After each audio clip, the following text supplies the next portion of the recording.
जय श्री राम। आइए आगे सुनते हैं हिमालय में केदारनाथ ज्योतिर्लिंग के बारे में।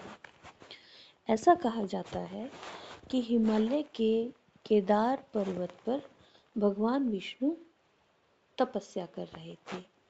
उस वक्त वो नारायण ऋषि के अवतार में थे। उनकी आराधना से प्रसन्न होकर भगवान शंकर वहाँ ज्योतिर्लिंग के रूप में प्रकट हुए और हमेशा के लिए वहाँ वास करने का वरदान दिया। इसी स्थान को आज केदारनाथ के नाम से जाना जाता है। एक कथा महाभारत से भी जुड़ी है कि जब पांडवों और कौरवों का युद्ध हुआ तो पांडवों ने कौरवों को युद्ध में हराकर उनका वध किया।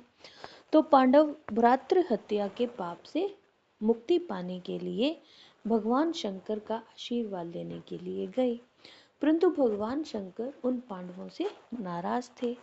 तो भगवान शंकर के दर्शन के लिए पांडव काशी गए, पर भगवान शंकर उन्हें वहां भी नहीं मिले। अब शिवजी को खोजते हुए पांडव हिमालय तक आ पहुंचे। भगवान शंकर पांडवों को दर्शन नहीं देना चाहते थे, तो वो अंतर ध्यान होकर केदार में जाकर रहने लगे। पांडव भी लगन के पक्के थे, क्योंकि उन्हें श्री कृष्ण भगवान ने कहा था कि आप भगवान शंकर का आशीर्वाद लेकर आओ। भगवान शंकर के पीछे पीछे पांडव भी केदार तक पहुंच गए। फिर भगवान शंकर ने वहां पर बैल का रूप धारण कर लिया और अन्य सभी पशुओं में जाकर मिल गए। पांडवों को संदेह तो हो गया था। फिर भीम ने अपना विशाल रूप धारण कर 2 पहाड़ों पर अपने पैर फैला दिए।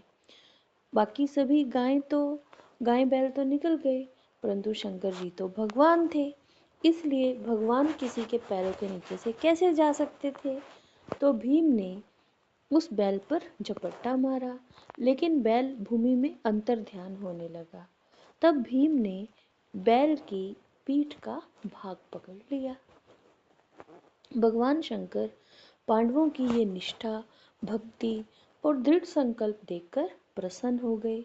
उन्होंने तत्काल ही पांडवों को दर्शन दिए और पांडव सभी पाप मुक्त हो गए।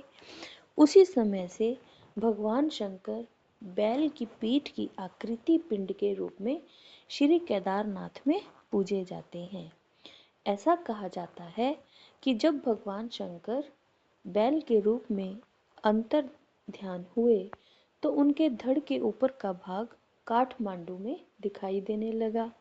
अतः वहां पर पशुपतिनाथ का मंदिर बन गया, जो आज एक बहुत प्रसिद्ध मंदिर है।